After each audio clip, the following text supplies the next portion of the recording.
நீ எனக்காக எவ்வளவோ பண்ணிட்டடி. நான் தான் உனக்காக எதுவுமே பண்ணல. நீ என்னை எவ்வளவோ நல்லா பார்த்துக்கிட்ட, நான் உன்னை பார்த்துக்கவே இல்லைல்ல.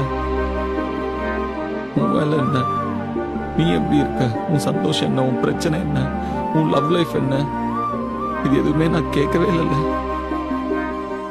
பொதுவாக கல்யாணத்துக்கு அப்புறம் ஹஸ்பண்ட் அண்ட் ஒய்ஃப் தான் இப்படி ஆயிடுவாங்கன்னு நான் கேள்விப்பட்டிருக்கேன்.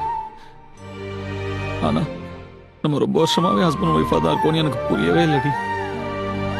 நீ இங்க தானே இருக்கேன்னு நான் நினைச்சிட்டேன்ல, எனக்கு அது நீ போனதுக்கு அப்புறம் தாண்டி புரிஞ்சு.